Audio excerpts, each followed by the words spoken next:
외모가 미치는 삶의 영향력이야 무지 크죠. 요새 영포티룩 입는 나이 든 분들 많대잖아요. 근데 어떠세요? 40, 50대 돼서 빨간 옷 티셔츠 입고 힙합 바지 입고, 근데 그 안에는 난 아직 늙지 않았어, 난 아직 젊었어, 아니야 이거 내 나이 아니야 라는 부정 때문에 그렇다고 합니다. 근데 우리 젊은 사람들이 입을 옷은 아니고 연세 있는 사람들이 입을 옷을 입었는데 되게 잘 어울리는 분들이 꽤 있더라고요. 잘 입는 분들은 내 룩을 알고 있는 거예요. 중년기에 특히 50대 이후에 품격 있는 외모가 만들어져서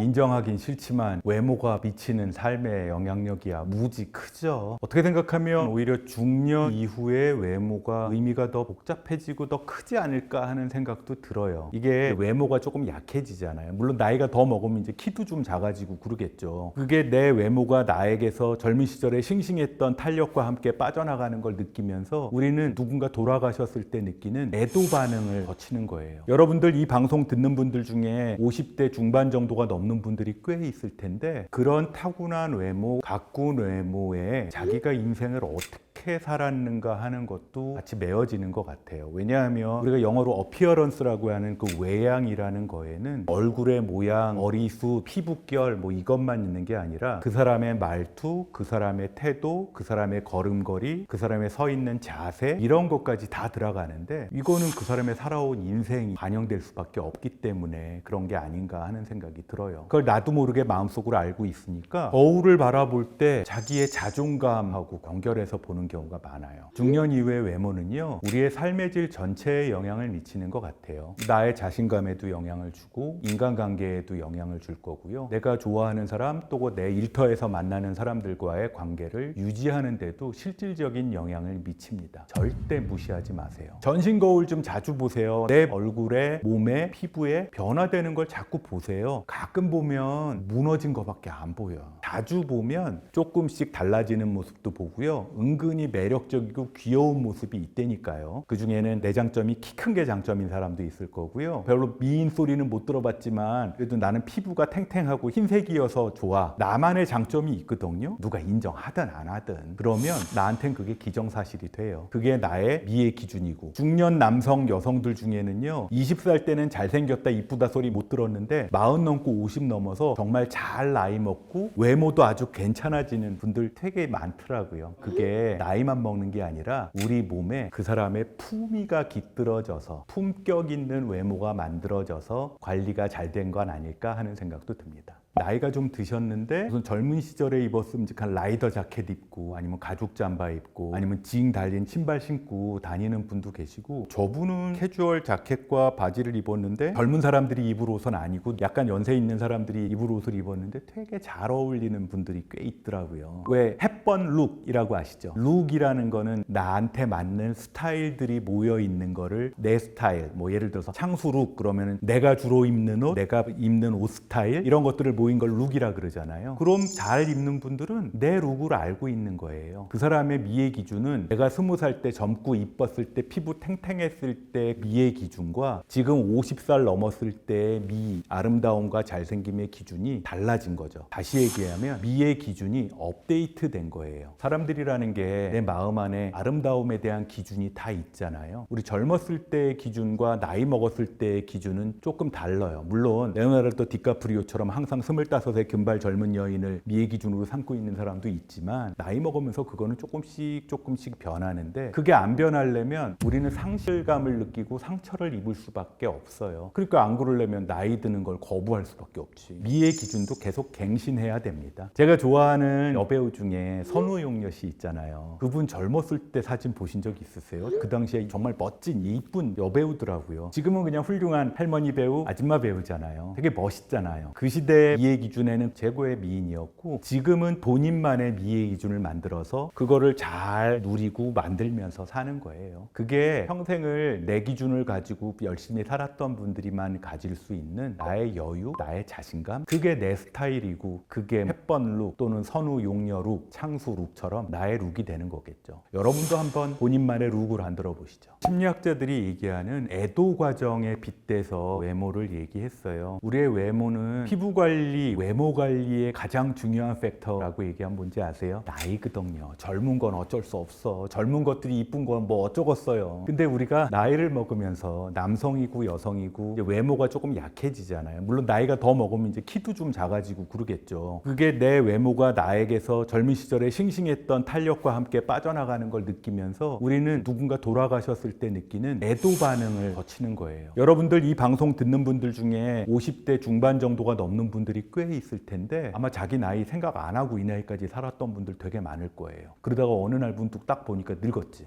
그리고 50대 중반에 훅 넘었대죠. 그리고 아니야 이거 내 나이 아니야. 부정하는 단계입니다. 왜 요새 영포티룩 입는 나이 든 분들 많대잖아요. 60대 분들이 본인들이 한 젊은 시절 20대 30대 때 입었을 법한 옷들을 많이 입는데요. 이게 원래 일본 버블 시기 경제가 제일 좋을 때 그때 젊은 시절을 보냈던 요새 7, 80대 노인들이 그 당시 옷들을 입는다는 거예요. 내가 제일 잘 나갈 때, 20대 때, 제일 이쁠 때. 근데 어떠세요? 4, 50대 돼서 그렇게 젊은 옷들이 입고 빨간 옷 티셔츠 입고 힙합 바지 입고 개인 취향 가로치고 개취라고 부르긴 하지만 근데 그 안에는 각각의 그런 옷들을 입는 분들이 난 아직 늙지 않았어. 난 아직 젊었어. 라는 부정 때문에 그렇다고 합니다. 두 번째 단계가 분노예요. 그 단계가 지나서 이제 그것도 안 되잖아요. 내가 뭘 잘못했다고 지금 이런 나이가 된 거야? 내가 그렇게 늙었어? 이 피부는 왜 이렇게 된 거야? 그 다음엔 이제 젊은 애들한테 화가 나죠. 젊은 것들은 다 미워. 니들은 안 늙을 것 같아. 니들이 나를 무시해. 감정이 훅 올라오는 거예요. 그러고 나면 조금 더 지나야 야 이제 어쩔 수 없구나 하고 타협을 하고 한동안 우울증에 빠졌다가 그 우울증 단계도 지나가고 나면 그래 어쩔 수 없지. 이게 이제 내 나이지. 이제는 내 외모와 나의 나이 듦을 화도 나고 우울해지고 그럴 수는 있겠지만 이제는 좀 받아들입시다. 어쩌겠어요.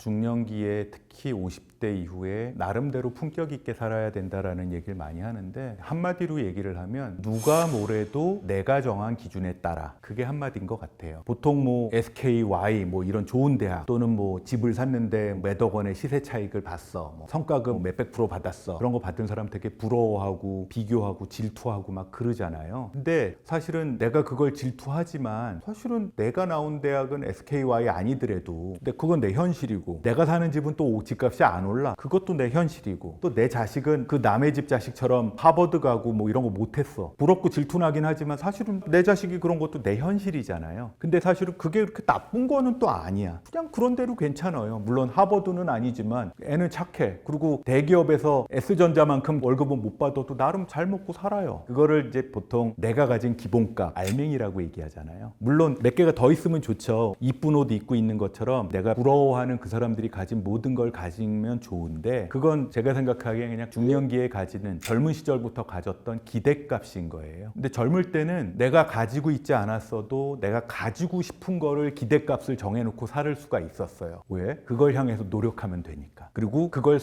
성취해내려고 열심히 노력했어요. 제가 몇 년 전에 면접했던 다른 문과대학 학생 중에 자네는 여기 학교 졸업하면 무슨 꿈이 있나 그랬더니 나중에 훌륭한 마케터가 돼서 저 뉴욕에 있는 마천루 꼭대기에 있는 연회장에서 칵테일을 이렇게 잔을 하면서 유창한 영어로 외국인 딜러와 얘기하면서 수천억 원의 거래를 따내는 자기의 모습을 상상한대요. 20대 초반 이제 막 대학을 들어오는 친구들은 그런 상상을 할 수가 있어요. 근데 그 상상을 40대, 50대 때도 하고 있다? 그건 환상이지. 근데 40, 50대 때도 젊은 시절에 가졌던 그런 기대를 아직도 환상으로 가지고 있고 그게 이루어지지 않는 현재를 조상 탓, 세상 탓, 나라 탓을 하면 행복할 수가 없어요. 이제는 그냥 지금 내 현실이 내 디폴트 값이고 이거에도 어느 정도 만족해요. 근데 바라는 조건이 좀 더 있죠. 그게 더 오기 위해서 난 노력하고 살고 있어요. 돈도 더 벌려고 하고 있고 그래서 그게 되면 땡큐고 고맙고 대신에 안 와도 기본은 남아 있으니까 그러니까 내 행복의 기준과 내 만족의 기준은 내가 현재 가지고 있는 기본 알갱이 이게 내 행복의 기본 기준이고 나머지는 그냥 거기에 더한 값으로 보면 마음의 상처를 좀 덜 입어요. 현실에 충실하라는 얘기죠. 그 불교에서 얘기하는 색즉시공 공즉시색 이것도 결국은 내가 마음으로 정한 내가 하고 싶은 거 모름지기 중 40대라면 이래야 돼. 모름지기 남자라면 이렇게 살아야지. 그건 실제와 상관없이 내 마음 안에서 정한 내 모습인데 그거에 안 됐다고 마음 아파하고 슬퍼하고 화내지 말고 그냥 내가 현재 살고 있는 실제 모습에 충실하고 살아라 라는 게 그 불교 말이라고 하잖아요. 어쩌면 그 그거랑도 비슷한 것 같아요. 중년들이 알아야 될 거, 젊을 때는 그 기대와 내가 하고 싶은 거에 집중해서 살아도 됐어요. 그래야 내가 노력을 하지. 열심히 하고 상처 입어도 또 일어나죠. 근데 지금 50대에는 상처 입을 걸 염두에 두고 내 기본값은 알맹이로 정해놓자는 말입니다. 학원값, 그 다음에 또래에 뒤처지지 않는 쇼핑, 사교 비용, 뭐 그거죠. 뭐 골프 비용, 그 다음에 제네시스 이상으로 자동차 사는 거, 외제차 값, 또는 아이들 학원비, 영어 유치원 보내는 값. 걔가 영어로 성공할지 그걸지는 모르겠는데 나는 안 다녔지만 얘는 보내고 싶어. 그게 아이를 위한 걸까요? 아니면 그냥 내가 만족하기 위해서일까요? 가끔 부인이 물어보죠. 여보, 큰 그 SUV는 왜 사? 남들이 보잖아. 그게 나를 위한 걸까요? 아니면 남들이 보는 눈 때문일까요? 그런 것들을 통틀어서 자존심 비용이라고 얘기를 하더라고요. 고가의 물건 또는 명품 또는 유치원 비용, 학원비. 애들 학원 가기 싫다는데 애 등 두들겨가지고 그 학원 다니게 하잖아요. 안 그러면 내가 자녀 교육 제대로 못 시키는 부모가 될 수 있으니까. 그리고 부모님들 체면 유지비까지 내가 부담을 해야 되니까. 경조사비. 와, 환절기에 좋은 계절 몰려 있을 때는 야, 경조사비 장난이 아니죠. 그것도 다 자존심 비용입니다. 어쩌면 이런 것들도 알맹이가 뭔지만 알고 그 알맹이만 유지하는 게 되게 필요한 것 같아요. 자, 그 알맹이는 뭘까요? 내가 먹고 사는 비용, 그 다음에 내 노후 비용, 그 다음에 나와 내 부모가 정말로 아프거나 큰 병이 걸렸을 때 감당할 만한 질병에 대한 대비 비용. 이건 정말 알맹이일 거예요. 아이들 교육 비용은 대충 마감이 되어 가고 있으니까 그걸 남겨두고 남은 거 안에서 남은 게 있다면, 이게 남은 것도 없어. 남은 게 있다면 그거를 쓰는 게 자존심 비용이면 상관없는데 대부분의 사람들은 중년기에 그걸 착각하고 먼저 그 돈을 써요. 비싼 차 먼저 사고 해외여행 먼저 가고 아이들 유학부터 먼저 보내고 남은 거 가지고 노후 대비하려니 그게 되겠어요? 오건 하우젤이라는 유명한 저널리스트가 책에서 그 얘기를 했더라고요. 저축은 당신 자신의 자존심과 소득 그 사이의 격차다. 자존심이 너무 크면 소득에서 빼가는 게 너무 많으니까 저축이 안 된다는 얘기죠. 나이 먹어서 노후 유지를 하고 나중에 마음으로 여유를 가지고 자유롭게 살려면 자존심 비용을 줄이고 저축 비용을 늘려야 된다고 다 알고는 있잖아요. 그럼에도 불구하고 그러는 분들이 되게 많이 있죠. 제가 예전에 차를 바꾸느라고 한동안 좀 작은 차를 본 적이 있었어요. 근데 저랑 비교적 가까운 사람 중에 한 몇 사람이 왜 그 차를 탔냐, 그 차를 모으는 특별한 이유가 있냐, 마치 너는 왜 이렇게 자그만 차, 싼 차를 탔냐는 식의 인사를 들은 거예요. 그래서 이게 중년기 이후에는 이게 남의 눈으로 소비를 하는 사람들이 생각보다 많겠구나. 저야 뭐 사실은 별로 그렇게 자동차에 제 자존감이 걸려 있다고 생각하지 않았는데 세상은 그런 경우가 되게 많겠구나 하는 생각이 들었습니다. 근데 사실 하등 이 세상에 별로 소용없는 거잖아요. 자동차 특히 아시잖아요. 사는 순간 감가상각 시작된다는 거. 기억하십시오. 여러분들의 자존심 때문에 돈 쓰다가 나중에 노후 비용과 아팠을 때 쓰는 질병 비용이 없어서 고생할 수 있다는 거. 내가 쓰는 돈이 필요에 의해서 쓰는 건지 자존심 유지 때문에 쓰는 건지만 기억하시면 좋겠습니다. 사실은 외모를 잘 관리하기 위해서도 운동을 잘 해야 돼요. 몸이 운동을 열심히 하고 근육이 만들어져야 체형이 유지가 되고요. 그 근육을 유지하는 운동을 하면서 몸이 순환이 잘 돼야 피부도 좋아지고 그래야 머리도 덜 빠져. 그래야 허리도 안 굽고요. 그래야 멋있는 태도로 얘기할 수 있고 태도가 좋아야 목소리도 편하게 나와요. 40대 전에는 운동의 필요성이 별로 없어요. 왜냐하면 타고난 몸이 있었고 젊을 때는 운동 별로 안 하고도 건강하게 몸을 유지할 수 있었고요. 밤을 새도 다음날 쌩쌩하게 일어나서 일할 수가 있었어요. 근데 40대 중반이 넘어가고 50이 넘어가면 체력적으로 조금씩 저하가 되면서 회복력이 떨어져요. 밤새고 나면 다음날 못 일어나죠. 힘든 일 조금만 해도 피곤하죠. 산 조금만 올라가도 숨차죠. 이게 회복력이 떨어지는데 신경 회복력도 떨어지거든요. 스트레스를 잔뜩 받고서 그 화와 우울에서 이겨나는 능력도 약해진다는 뜻입니다. 그렇게 되면 우리의 몸 안에는 우리의 관절, 우리의 신경세포 사이, 이 사이에 체내 염증처럼 그 스트레스가 쌓여요. 그게 우울증과 불안증으로 나타나는 경우도 있지만 그냥 원인을 알 수 없는 관절염, 원인을 알 수 없는 통증, 소화장애 이런 신경성 신체 증상으로 나타나는 경우도 많이 있잖아요.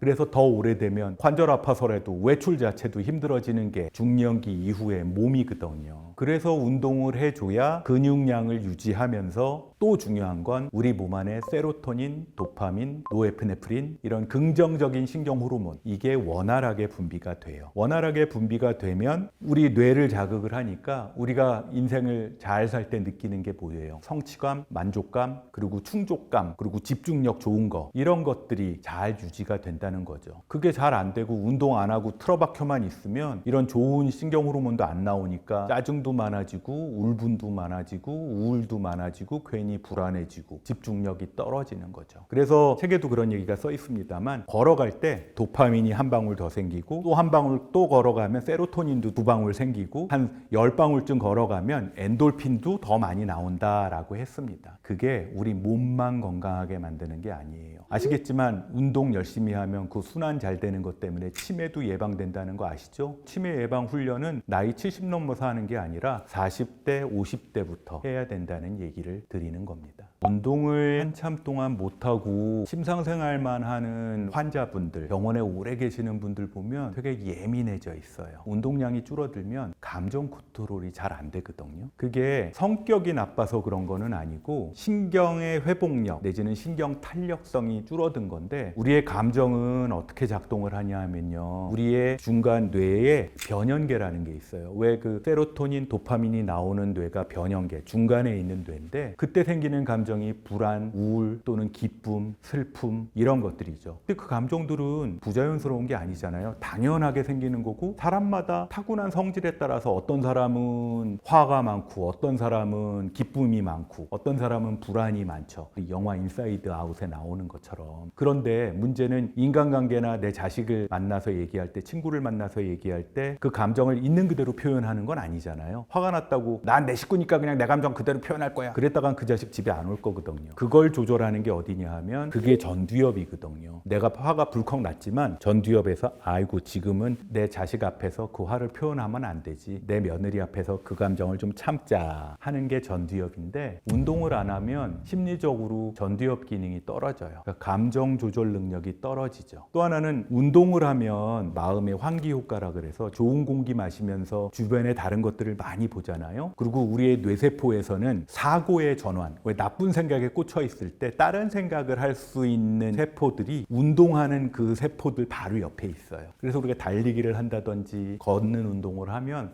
자연스럽게 딴 생각들도 하고 생각을 분산하면서 슬펐던 마음, 화났던 마음, 분노에 찬 마음을 강물에 흘려보내는 것처럼 털어내는 시간이 되거든요. 또 하나가 있습니다. 운동의 심리적인 효과는요. 운동을 하면 자기 효능감이 증강이 돼요. 와우, 내가 계단을 10개나 올랐네? 야, 내가 10층을 걸어 올라갔어. 내가 달리기를, 야, 오늘은 1km를 넘게 걸었네? 뿌듯하죠. 내가 내 몸을 위해서 뭔가를 하고 있다는 자부심이 느껴지잖아요. 그러면 안 그래도 중년기 넘어가지고 자존감 떨어지고 있는데 그 자존감을 조금 올려주는 효과가 있습니다. 운동을 하면요. 뇌도 미인이 되고요. 마음도 미인이 돼요. 운동하는 거 절대 잊지 마세요. 젊었을 때 안 해도 됐죠? 이제는 해야 됩니다. 보통 자기 마음 다스리고 몸을 다스리는 거에 대한 얘기를 종종 하는데 마음정비사들이 1차적으로 하는 얘기는요. 일단 내가 좋아하는 게 뭔지를 한번 찾아보라 그래요. 어떤 사람은 그저 동네 한 바퀴 걷는 거를 좋아하는 사람도 있고요. 어떤 사람은 그냥 빠른 속도로 땀 뻘뻘 흘리면서 뛰는 거 좋아하는 사람도 있고 어떤 사람은 무거운 거 드는 이런 헬스 클럽 다니는 거를 좋아하는 사람도 있고 어떤 사람은 그냥 어디 가서 그 왜 줌바 댄스 같은 그런 걸 해야 속 시원한 분도 있더라고요. 소설가 중에 하루키라는 유명한 일본 소설가 있잖아요. 이분은 일생이 글쓰기, 운동, 와인, 재즈, 위스키 딱 요거더라고요. 근데 아침마다 일어나서 글쓰기를 몇 시간 한 다음에 그 다음에 주로 하는 게 마라톤이에요. 마라톤. 달리기를 그렇게 많이 하더라고요. 운동을 자기 삶의 아주 중요한 카테고리로 딱 만들어 놨어요. 어쩌면 글 쓰는 시간보다 더 긴 것 같아요. 아시잖아요. 공부도 그렇고 일도 그렇고 글쓰기도 그렇고 체력이 돼야 시집살이도 체력이 좋아야 견디잖아요. 자기가 좋아하는 걸 찾되 핵심은요. 너무 거창하게 시작하지 마세요. 비싼 헬스클럽 끊어서 몇 천만 원짜리 1년치 한꺼번에 끊어서 비싼 헬스복 사는 것부터 시작하지 말고요. 30분 걷기부터 시작해도 충분해요. 저희 연구팀에서 조사한 거에 의하면 하루에 30분 정도씩만 매일 걸어도 우울증도 덜 걸리고 자살 시도도 덜 한다는 연구 결과도 있거든요. 매일 걷기 힘들면 일주일에 한 3번, 절반만이라도 등줄기에 땀날 정도로 한 1시간 정도 걷는 것만으로도 충분한 운동이 됩니다. 혼자 걷기 힘드시면 함께 걸으세요. 저는 혼자 노는 건 잘하는데 운동은 또 혼자 잘 못해. 그랬더니 제 처가 저를 데리고 같이 걷는 경우들이 많이 있어요. 같이 걷는 친구, 같이 가는 운동장, 같이 하는 등산, 이런 관계도 운동의 동기가 되는 경우가 많이 있습니다. 그렇다고 동네에 보면은 왜 나이 드신 엄마들이 나이 드신 아빠들 데리고 같이 동네 산책하는 거 많이 보시죠? 어쩔 땐 그게 노견 훈련시키는 주인 같기도 하고. 그런데 혹시 이 중에서 50대 남편하고 같이 사는 부인이 있다면 남편하고 같이 걷는 걸로 운동을 한번 시작하는 것도 나쁘지 않습니다. 운동 후에 기분이 좋아질 거예요. 그거는 착각이 아니에요. 그거는 신경과학적인 현실입니다. 그 느낌을 몇 번 기억을 하면 마치 중독될 것처럼 다음에 또 운동하자고 할 거예요. 완경이라는 말을 많이 쓰죠. 보통 학술적으로는 폐경 또는 메노포즈라고 얘기를 하는데, 학술적인 정의는요, 나이가 들면서 여성 호르몬의 변화가 생겨서 불규칙해지던 월경이 끝나고 1년이 지난 시점을 완경됐다라고 얘기를 해요. 그때가 이제 진정한 폐경기인 거죠. 근데 이제 이거는 여성들한테는, 제가 여성이 아니라서 100% 대변을 한다고 말할 수 없지만 의사라고 생각하니까 그냥 정서적인 사건 하나가 아니라 정서적인 사건 플러스 신체적인 사건인 거예요. 왜냐하면 여성 호르몬이 떨어지면서 생기는 변화이기 때문에 여성 호르몬만 떨어지고 임신 능력만 없어진 게 아니라 체중도 늘어납니다. 그렇게 날씬하고 이뻤던 부인이 동글동글해졌어. 날씬했던 엄마 몸매로 바뀌었죠. 난 우리 엄마는 어렸을 때부터 동글동글하고 큰 엄마인 줄 알았더니 젊었을 땐 그게 아니더라고요. 폐경이라는 건 나이 먹어서 생기기도 하지만 수술 때문에 생기는 폐경도 있잖아요. 그러다 보니까 우리의 심리적으로는 아주 많은 영향을 줘요. 호르몬 변화가 생기면서 감정적인 기복도 생기고 우울증과 불안증도 생기고, 또 갱년기랑 시기가 비슷하다 보니까 빈둥지 증후군하고도 연결되고, 그래서 이때 엄마들이 제일 많이 얘기하는 게 내 맘 나도 몰라. 안 그래야 되는 건 아는데 이 화가 나서 어쩔 수 없이 화가 났었어요 라고 나중에 그 아들한테 딸한테 신경질 내고 난 엄마가 저한테 와서 얘기하는 경우 많아요. 옛날에는 그 남편 맨날 술 먹고 새벽같이 들어와서 그거 그냥 봐줬었는데, 요새는요, 남편이 제 시간에 와가지고 일어나서 아침밥 해달라는 얘기만 들어도 그 뒤통수를 그러고 싶어요 라고 얘기하는 엄마들도 완경되고 나서 갱년기랑 겹쳐 있어서 화, 충동, 이 문제가 강해지는 거죠. 그리고 또 이때는 외출 자체도 많이 줄어들잖아요. 왜냐하면 외모의 자신감도 줄어들고 무릎도 좀 아프고 체력도 떨어지고 사회적인 활동도 많이 감소했어요. 아이들 클 때는 애핑계 두고서 아이들 엄마 아빠랑 어울리고 친구들도 그게 다 친구인 줄 알았는데, 아이들 다 크고 나니까 사실은 그게 친구가 아닌 거야. 성당 교회에서 만나는 분들이 다 친구인 줄 알았는데 사실 그것도 친구가 아니야. 물론 친구들이 있긴 하지만. 그래서 사회활동도 감소하죠. 그러다 보니까 내 마음은 더 우울해지고 불안해지고, 뭐 그런 분들이 어떻게 또 다 마음 정비소로 오겠어요. 그러니까 자식하고 또 싸우고 남편하고 또 싸우고, 아니면 혼자 외로움에 떨고 있고, 이런 일들이 생기지 않나 하는 생각이 듭니다. 운동을 꾸준히 하시는 분들은 완경이 되고 폐경이 되는 거랑 상관없이도 자신감이 되게 많으시더라고요. 일단 체력이 좋아져. 체력이 좋아진다는 얘기는 물리적으로, 심리적으로 내가 감당해낼 수 있다는 얘기거든요. 등산도 할 수 있고 설거지도 많이 할 수 있어요. 손주도 봐줄 수 있어. 그리고 몸에 군살이 좀 붙고 배가 좀 나왔는데 운동을 좀 했더니 좀 빠져. 또 굳이 요새 유행하는 그 약들 안 먹어도 살이 좀 빠져. 그러니까 자신감을 증진시키는 데 도움이 되고요. 실제적으로 운동 자체가 호르몬 변화로 체형이 변하는데 그걸 늦추는데 실질적인 도움을 준다는 연구들도 많이 있거든요. 그리고 또 운동을 계속해야 기초 대사량이라는 게 있잖아요. 기초 대사량이 유지가 되니까 체중 증가가 완전히 막을 수는 없겠지만 상당히 늦출 수가 있죠. 그리고 무엇보다도 운동을 계속하면 세로토닌이나 엔돌핀들이 계속 나오니까 완경기에 나타나는 우울감 또는 불안감, 이런 것들이 상당 부분 없어지는 거예요. 그리고 운동 시간을 정해 놓잖아요. 그럼 내가 할 일이 규칙적으로 정해져 있잖아요. 새벽마다 성당 가거나 교회 가는 것처럼 아침마다 또는 저녁마다 운동하는 시간이 정해진 분들은요, 그분의 자아 중에 하나가 운동하는 자아인 거예요. 그래서 내가 할 일이 있어. 그래서 자신감이 넘치고 항상 떳떳한 경우들이 많더라고요. 어쩌면 그 운동이 중년기 이후에, 폐경기 이후에, 완경기 이후에 자존감을 지탱하는 원동력이지 않을까 하는 생각도 듭니다.